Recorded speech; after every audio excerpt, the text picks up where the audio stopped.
प्यारे बच्चों, आज हम छत्तीसगढ़ के प्री बोर्ड एग्ज़ाम गणित की बात करेंगे। आज महत्वपूर्ण क्वेश्चन इसमें दिया गया है, आज इसी को हम सॉल्यूशन करेंगे। देखेंगे आप प्री बोर्ड में कितना तैयारी करके गए थे और क्या कमी रहेगी, इसमें सुधार कर सकते हैं। आइए सीधे प्रश्न पर बात करते हैं। चलिए देखते हैं। पहला जो प्रश्न है देखेंगे, सही विकल्प चुनना था। द्विघात समीकरण में मूलों का योगफल ज्ञात करना था। देखिए मूलों का योगफल हम कैसे ज्ञात करते हैं, ऑप्शन तो दिया गया है ना। ये x square minus 5x plus 6 is equal to 0। A B C निकाल लेना है। ए का मान यहाँ पर कुछ नहीं तो 1 है, एक्स स्क्र का गुणांक यानी ए का मान 1। बी का मान क्या होगा, एक्स का गुणांक है -5 और सी का मान है 6, है ना। जल्दी से देखेंगे मूलों का योगफल का सूत्र क्या होता है, -b/a। शॉर्ट फॉर्म में हम लिख रहे हैं, माइनस का माइनस लिखेंगे, बी का मान क्या है -5 और ए का मान क्या है 1 is equal to minus minus plus होगा यानी 5/1 अर्थात 5। इसे हम कहते हैं मूलों का योगफल का फार्मूला, मूलों का योगफल। तो आपका उत्तर क्या हुआ 5, यानी उत्तर आपका ऑप्शन इसमें दिखाई दे रहा है पहला, ये आप टिक कर लीजिएगा, ठीक है। इसी प्रकार दूसरा दिया है, इसमें भी कई बार बच्चे गलती करते हैं। 5 और -3 का समांतर माध्य पूछा है ना। तो दो पद है आपके पास, इसके लिए भी एक फार्मूला होता है, आपको पता हो, है ना। यदि हमारे पास formula A is equal to है ना a+b/2, ये समांतर श्रेणी के अंतर्गत ये प्रश्न, जब दो पद दिए जाते हैं तो समांतर माध्य इस फार्मूले से ज्ञात करते हैं। ए का मान पहला मान है 5, तो यहाँ 5 लिखेंगे, प्लस का प्लस, बी का मान क्या मान लें -3, तो -3/2। इसे थोड़ा सा सॉर्ट आउट करें तो माइनस और प्लस यहाँ पर गुना करेंगे तो माइनस होता है, यानी कि 5 - 3 हो जाएगा /2। तो 5 - 3 क्या होगा 2, 2/2 इज इक्वल टू क्या होगा 1। तो यानी कि ऑप्शन 1 आएगा यहाँ पर, ऑप्शन पहला। इसी प्रकार देखेंगे -2 और 5 किस चतुर्थांश में, चार ऑप्शन दिए गए हैं आपके पास, है ना। तो ये तो आपको पता होना चाहिए, इस तरह से चतुर्थांश बनाते हैं, पहला चतुर्थांश, दूसरा, तीसरा और चतुर्थ, ये याद होगा ना, होना चाहिए। पहला वाले में दोनों प्लस रहता है, फिर माइनस प्लस होता है, और माइनस माइनस और लास्ट प्लस माइनस। तो देख पा रहे हैं यहाँ पर -2 और +5, तो पहला वाला माइनस है, -2 और 5, माइनस और प्लस, तो ये आएगा द्वितीय चतुर्थांश। तो उत्तर आपका द्वितीय चतुर्थांश होगा ये वाला। इसी प्रकार तीसरा देखेंगे, ये वाला कंफ्यूज करने वाला प्रश्न है ना, इसके ध्यान से देखेंगे। एक वृत्त की कितनी स्पर्श रेखाएं हो सकती, 1 2 3 या अनंत, ठीक है। एक वृत्त, देखिए इसके लिए हम एक चित्र बना लेते हैं वृत्त। अब इसमें स्पर्श रेखा कितनी खींच सकते हैं, देखिए यहाँ पर है ना, क्योंकि ये बिंदु से निर्माण होता है परिधि, यहाँ पर भी बिंदु है, यहाँ पर यहाँ पर यहाँ पर, तो या इस बिंदु पर खींचेंगे तब भी है ना, यहाँ पर भी हम स्पर्श रेखा खींच सकते हैं, इस बिंदु पर भी, इस बिंदु पर, इस बिंदु पर, इस तरह से हम सभी जगह स्पर्श रेखा खींच सकते हैं। तो ये स्पर्श रेखा कितनी बन सकती है, अनंत हो सकती है, ठीक है ना। तो आपका ऑप्शन आएगा अनंत। ध्यान से देखें, साइन थीटा इंटू कॉसिस थीटा का मान, चार ऑप्शन आपको दिए गए हैं, ये आप प्रश्न आसानी से बना सकते हैं। मैं यहाँ पे बना देता हूँ। यहाँ पर देखेंगे लिखा है साइन थीटा इंटू कॉसिस थीटा, तो साइन थीटा को बदलेंगे तो क्या होगा 1/कॉसिस थीटा इंटू कॉसिस थीटा ऊपर है, तो ये कॉसिस कॉसिस कट जाएगा तो क्या बचेगा आपके पास 1, ये आपका आंसर होगा। तो इस तरह से 5 प्रश्न हम इसमें आसानी से हल कर सकते हैं। आइए हम देखते हैं रिक्त स्थान की पूर्ति करें। इसके अंतर्गत भी 5 प्रश्न हैं, देखते हैं जल्दी से प्रश्न को समझने का प्रयास करेंगे। इसमें कोई ऑप्शन नहीं दिया जाता है। दो समकोणिक अक्षों के कटान बिंदु को खाली स्थान कहते हैं। देखिए दो समकोणिक है ना, समकोणिक यानी 90 अंश, एक और ये दोनों अक्ष में सभी के बीच में 90 अंश का कोण बनता है, ये आपको पता होना चाहिए। दो अक्ष यानी एक्स अक्ष है और ये वाई अक्ष है ना, इसे हम समकोणिक अक्ष कहेंगे। कि कटान बिंदु, कटान बिंदु यानी यहाँ पर मिलता है, इस बिंदु को क्या कहेंगे, इस बिंदु को हम क्या कहते हैं भाई, मूल बिंदु। प्रश्न को समझना ज़्यादा जरूरी है, तो पहला ऑप्शन आएगा मूल बिंदु। दूसरा प्रश्न 4 7 8 का चतुर्थांश पति, इसका भी मैं ट्रिक मेथड बताया था। 4 7 8 चौथा पद आपको ज्ञात करना है। चौथा पद को एक समान लीजिए, पहले का संबंध तीसरे से होता है और दूसरे का संबंध चौथे से होता है। 4 से 8 कैसे आया, 2 गुना करने पर 4 गुना 2 8, तो 7 का भी गुना आप 2 से कर दीजिए, 7 गुना 2 कितना होगा 14, तो 1 से का मान क्या होगा 14, तो यहाँ पर उत्तर आएगा 14। आयकर विभाग द्वारा किस कंपनी या संस्था को दी गई पहचान संख्या को क्या कहते हैं ना, है ना। आयकर विभाग यानी इनकम टैक्स डिपार्टमेंट के द्वारा किसी भी व्यक्ति को क्या एक पहचान है ना नंबर दी जाती है, उसे हम क्या बोलते हैं, स्थायी खाता संख्या। स्थायी खाता संख्या हिंदी में कहते हैं, जिसको हम PAN यानी पेन भी कहते हैं, है ना। P से परमानेंट, A से अकाउंट और एन से नंबर, यानी कि स्थायी खाता संख्या कहा जाता है। तो कोई भी आप लिख सकते हैं, पेन लिखें या फिर स्थायी खाता संख्या, दोनों उत्तर सही होगा। दो विषम संख्याओं का ये योग सदैव एक खाली स्थान संख्या होती है। देखेंगे दो विषम संख्या ले लीजिए, इसका भी हम वीडियो कई बार बनाए हैं। दो विषम संख्या मान लेते 3 विषम है और 5 भी विषम है, जोड़ेंगे योग करेंगे तो 8 आएगा। तो 8 कौन सी संख्या है? सम। तो उत्तर क्या आएगा? सम। और संख्या तो दी गई है। वित्त के केंद्र से जीवा पर डाला गया लंब जीवा को खाली स्थान करता है।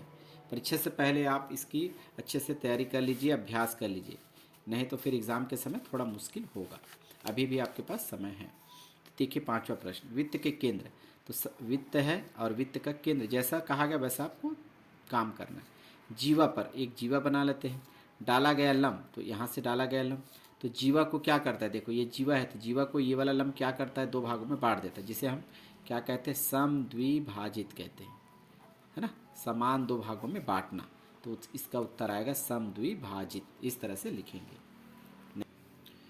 इसके बाद हम देखते हैं सत्य और असत्य का प्रश्न। इसमें भी कुछ प्रश्न ऐसे थोड़ा घुमावदार है, तो थोड़ा सा ध्यान से देखेंगे। पहला प्रश्न इसका दिया गया है, सावधि जमा खाता में ब्याज की केवल गणना वार्षिक गणना से किया जाता है।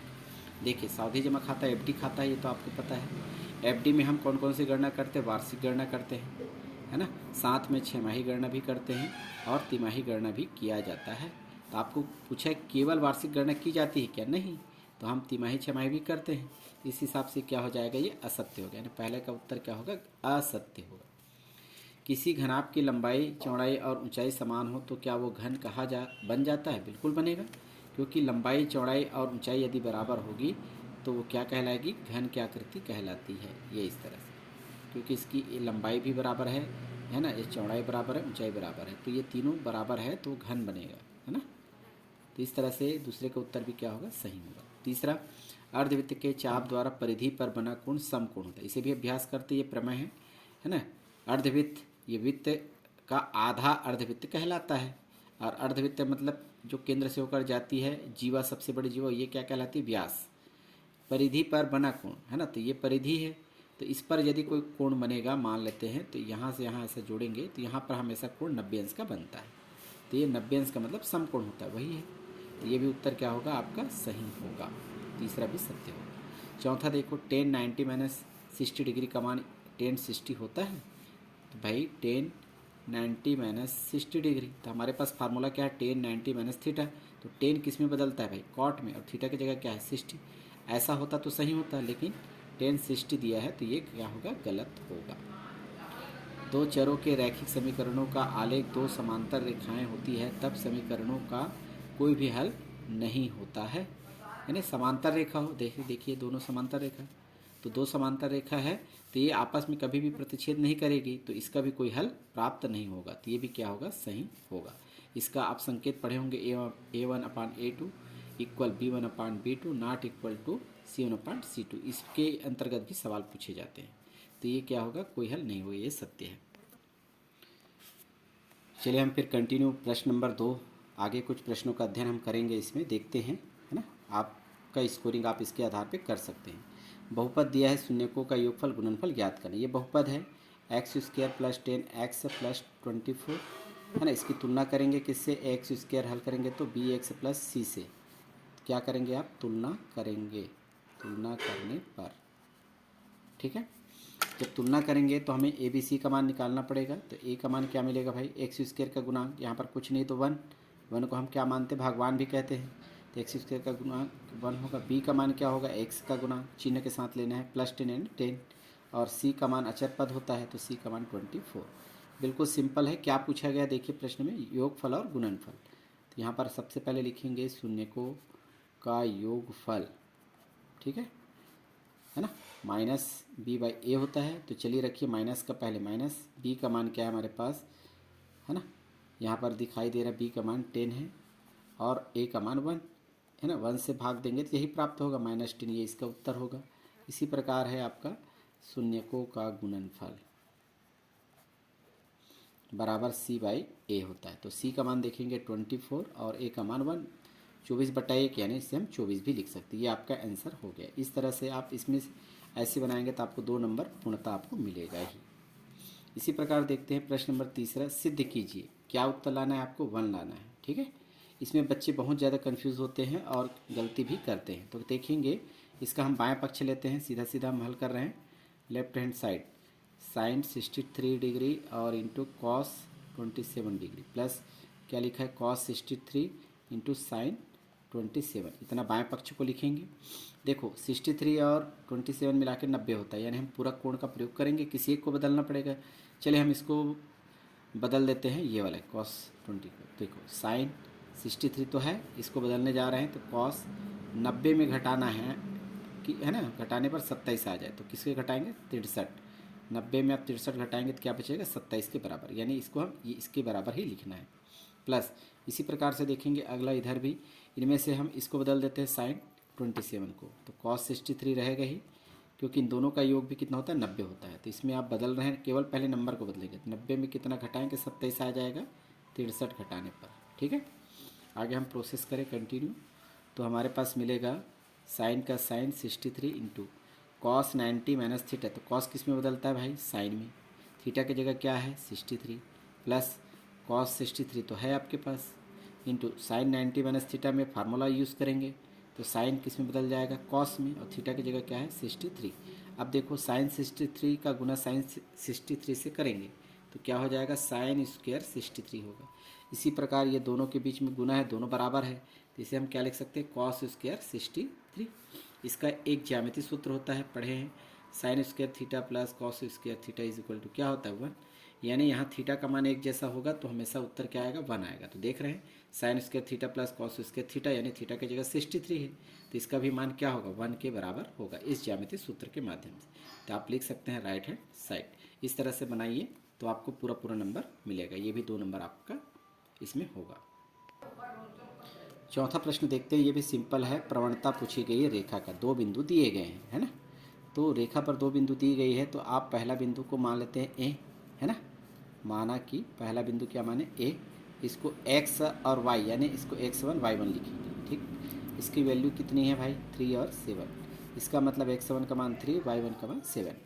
दूसरा बिंदु b मान लीजिए, इसे आप x2 y2 से डिनोट करेंगे, इसकी वैल्यू कितना दिया गया 6 और 8, x2 का मान 6 y2 का मान 8। ठीक, अब हमें प्रवणता ज्ञात करनी है, बहुत सिंपल है, बहुत छोटा प्रश्न है, इसे m से दर्शाते हैं, y2 माइनस y1 बटा x2 माइनस x1 इसका फार्मूला है। तो आपको प्रवणता ज्ञात करने के लिए दोनों में मान रखें, y2 का मान देख कर रखें, y2 8 है, माइनस का माइनस y1 का मान क्या है भाई 7, x2 का मान देखेंगे, x2 का मान क्या है 6, माइनस का माइनस x1 का मान क्या है 3। गलती बिल्कुल भी नहीं करनी है, 8 में 7 घटा सकते हैं, 1 बचेगा, 6 में 3 घटाइए तो घटा सकते हैं, तो कितना आएगा 3, ये कैंसिल नहीं होगा, तो यही आपका आंसर होगा। बहुत ये, तो इसमें भी आपको 2 नंबर मिलेगा। इस तरह से आप आसानी से बनाइए। इसी प्रकार देखेंगे पांचवा प्रश्न भी आप आसानी से बना सकते हैं। देखिएगा 14 अनुपात दिया है 14:35, समानुपात दिया है 16:x, और पूछा है x का मान, पहला दूसरा तीसरा चौथा, यानी चतुर्थानुपाती ज्ञात करना है एक प्रकार से। तो हम इसे हम बट्टा में लिख सकते हैं 14/35, समानुपात यानी अनुपात को बराबर भागों में बांटता है, तो ये 16 बट्टा, इसे हम x लिखेंगे। 14/35 यदि कट जाता है तो आप थोड़ा सरल कर लीजिए, 7 से कटेगा, है ना, 7 दूनी 14 और 7 पंचे 35, यानी 2/5 आया बराबर 16/x। अब त्रिगुना कर दीजिए, x का गुना 2 से करेंगे तो हमारे पास क्या आएगा, यहाँ लिखता हूँ मैं, है ना, 2x होगा बराबर 16 × 5, तो इसको गुना ना करके सिर्फ लिखना है ऐसा 16 × 5, इससे हमको कुछ फ़ायदा मिलेगा, आसानी से हम कैंसिल कर पाएंगे। तो x का मान ज्ञात करेंगे, करने के लिए 2 का पक्षांतर, तो 16 × 5 बटा में आ जाएगा 2, तो x बराबर क्या होगा, 2 से हम काट देंगे, 16 को 2 एकम 2 अट्ठे 16, 8 × 5 बचेगा, 8 × 5 कितना होगा भाई 40, तो ये आपका क्या होगा आंसर होगा। इस तरह से आप बनाएंगे, आपको पूरा पूरा नंबर मिलेगा। कंटिन्यू हम देखते हैं प्रश्न नंबर 6। कई बार बच्चे पढ़ने में गलती करते हैं, मेन समस्या यही है। अब इसमें पूछा है, देखिए मध्य का ज्ञात करना है दिए गए आंकड़ों का। ठीक है, कई बार बच्चे माध्य का फार्मूला लगाते हैं और गलती कर बैठते हैं, तो हमेशा प्रश्न को बार बार पढ़ना जरूरी है।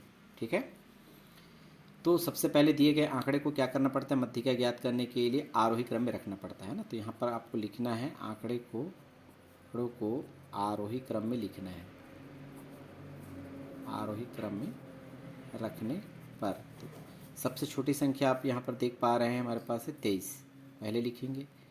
इससे बड़ी संख्या क्या है, 23 के बाद है 25 दिखाई दे रहा है, इसके बाद है 25 के बाद है आपके पास सीधा सीधा 32, 32 के बाद आता है 38, 38 के बाद 40, 40 के बाद 42, 42 के बाद 45। गिनती कर लीजिए 1 2 3 4 5 6 7, 1 2 3 4 5 6 7, 7 बार हमने लिखा, यानी n का मान क्या होगा 7, और 7 कौन सी संख्या है, विषम संख्या है। ठीक है, इसके लिए आपको मध्यिका ज्ञात करना है MD, यानी है ना, मीडियन को हम शॉर्ट फॉर्म में MD लिखते हैं, मध्यिका बराबर। तो इसके लिए फार्मूला होता है n+1/2 वापद, ये होता है।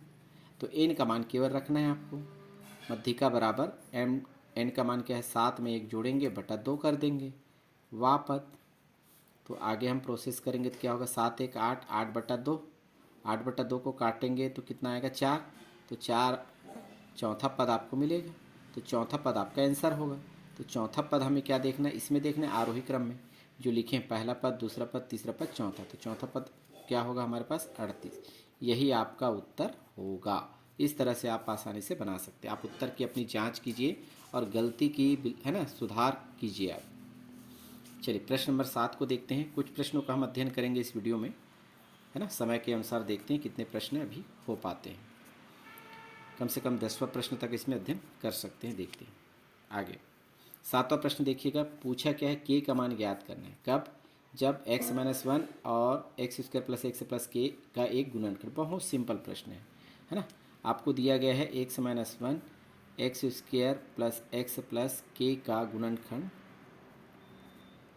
गुणनखंड होने के लिए, है ना, होने के लिए ये जो x-1 है वो क्या है, भाजक है। तो होने के लिए क्या होगा, x-1 को शून्य के बराबर लिखना पड़ेगा, जिससे हमें x का मान ज्ञात करेंगे। तो x का मान ज्ञात करने के लिए -1 का पक्षांतर करेंगे, तो पक्षांतर करेंगे तो क्या होगा +1, ये हो गया। ये आपका बहुपद है, इसमें आपको क्या करना है, मान रखना है ना। इसलिए है ना x² + x + k = ये भी 0 के बराबर रखना है। इस तरह से x का मान 1 रखेंगे तो आपको k का मान प्राप्त होगा।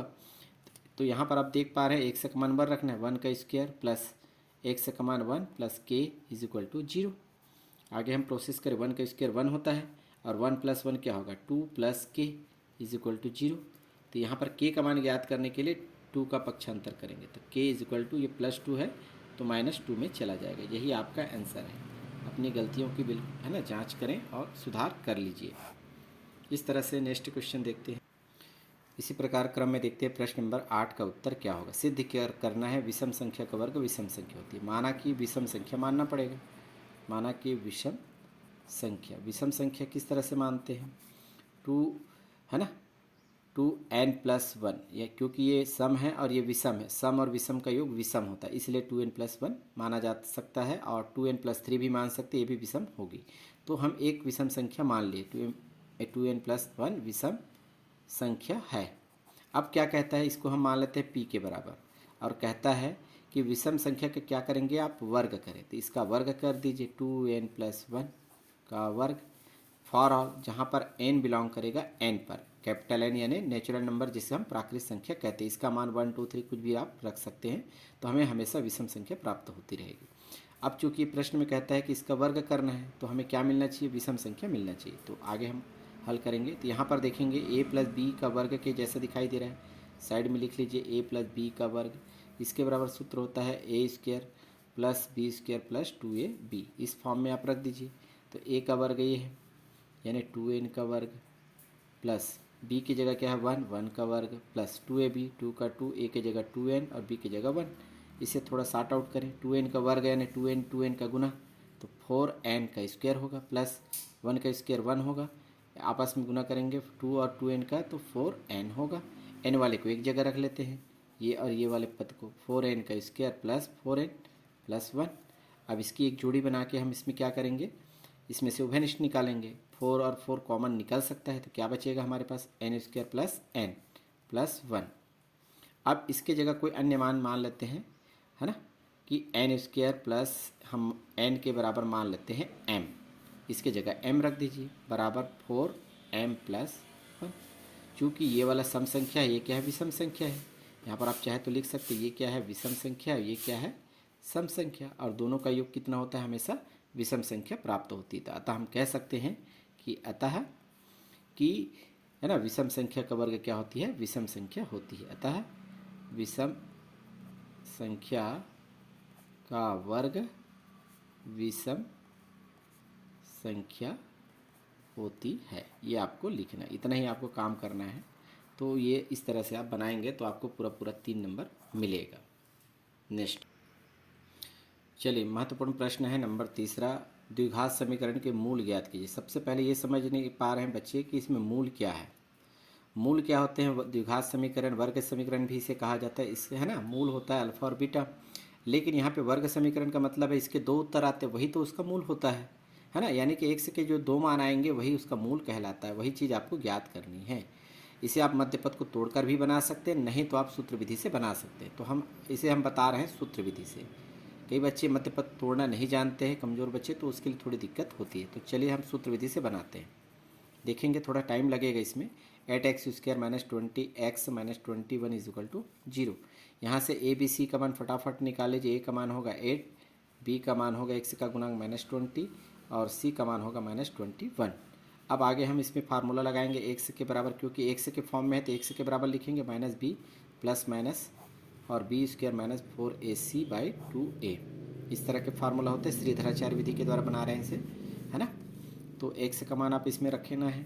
इसमें x के बराबर जितने भी a b c के मान हैं उस सबको इसमें पुटअप करें। माइनस का माइनस, b का मान देखेंगे -22 है, फिर प्लस माइनस है, रूट के अंदर लिखना है। b का मान क्या है? -22 का स्क्वायर, है ना। फिर माइनस है 4 का 4, a का मान हमारे पास 8 है, गुना करना है। c का मान है -21। ध्यान से देखना है, ठीक है, इस तरह से। और 2 का 2, a का मान है 8 यानी 8। इस तरह से आगे प्रोसेस करेंगे। माइनस माइनस क्या हो जाता है? प्लस, यानी 22 यानी 22, प्लस माइनस वर्गमूल के अंदर करना है, 22 का वर्ग करना है ना।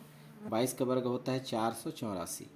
यहाँ पर देखो माइनस और है, यहाँ पर भी माइनस है, तो माइनस और माइनस का गुना क्या होगा? प्लस।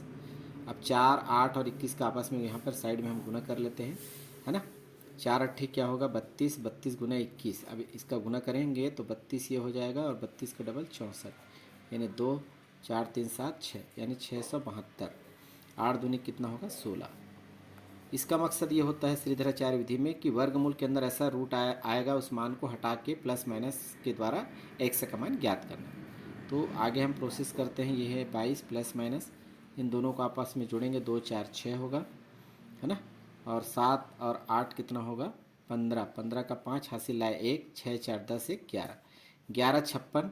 ये वर्गमूल के अंदर 11 56 किसका वर्गमूल होता है, यानी इसका वर्गमूल क्या होता है? यहाँ पर बटा लिखेंगे 16।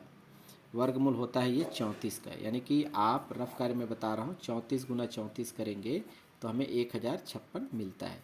तो इसके अंदर हम 34 गुना 34 करेंगे तो 34 का वर्गमूल क्या हो जाएगा? कट जाएगा। तो हम सीधे यहाँ पर 34 लिख सकते हैं। इसका मान 34 बटा 16, और यहाँ पे माइनस भी है।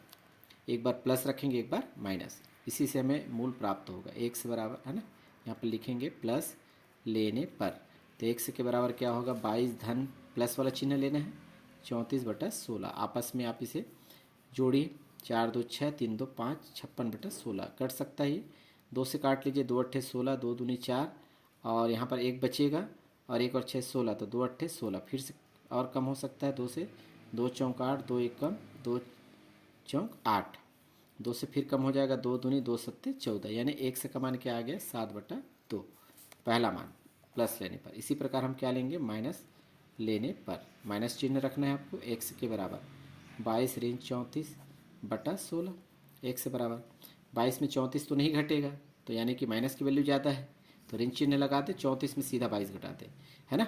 तो 4 में 2 घटाएंगे तो 2, और 3 में 2 घटाएंगे तो 1, यानी ऋण 12 बटा 16।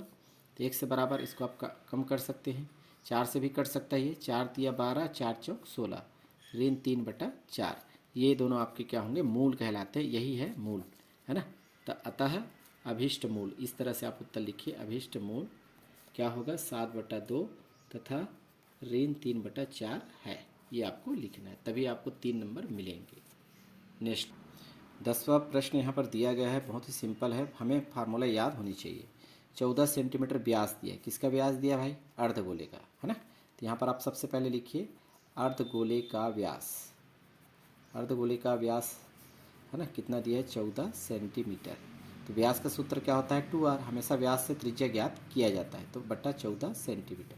तो त्रिज्या r है तो r का मान ज्ञात करना है, तो 2 का पक्षांतर बटा में आ जाएगा। ठीक है, तो इसे आप कैंसिल करेंगे, 2 एकम 2, 2 सत्ते 14, यानी कि हमारे पास r का मान कितना प्राप्त हो गया भाई 7 सेंटीमीटर। ये होगी हमारी त्रिज्या।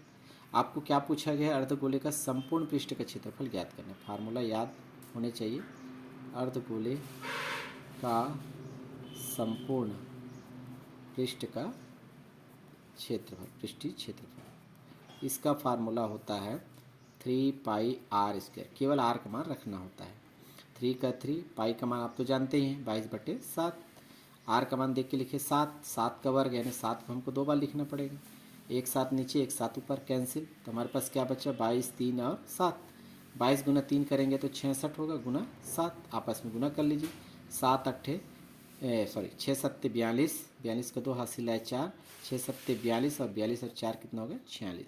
इस तरह से 462, क्योंकि क्षेत्रफल ज्ञात कर रहे हैं तो इसे वर्ग सेंटीमीटर के रूप में लिखेंगे। इस तरह से आप आसानी से इन क्वेश्चन को बना सकते हैं और अपनी गलतियों का सुधार कर लीजिए। यदि ये वीडियो अच्छा लगे तो आप इस चैनल को सब्सक्राइब कर लीजिए। आपके हम एग्ज़ाम तक इस तरह से लगातार प्रश्न लाते रहेंगे ताकि आपके एग्ज़ाम में बेहतर रिजल्ट हो सके। धन्यवाद।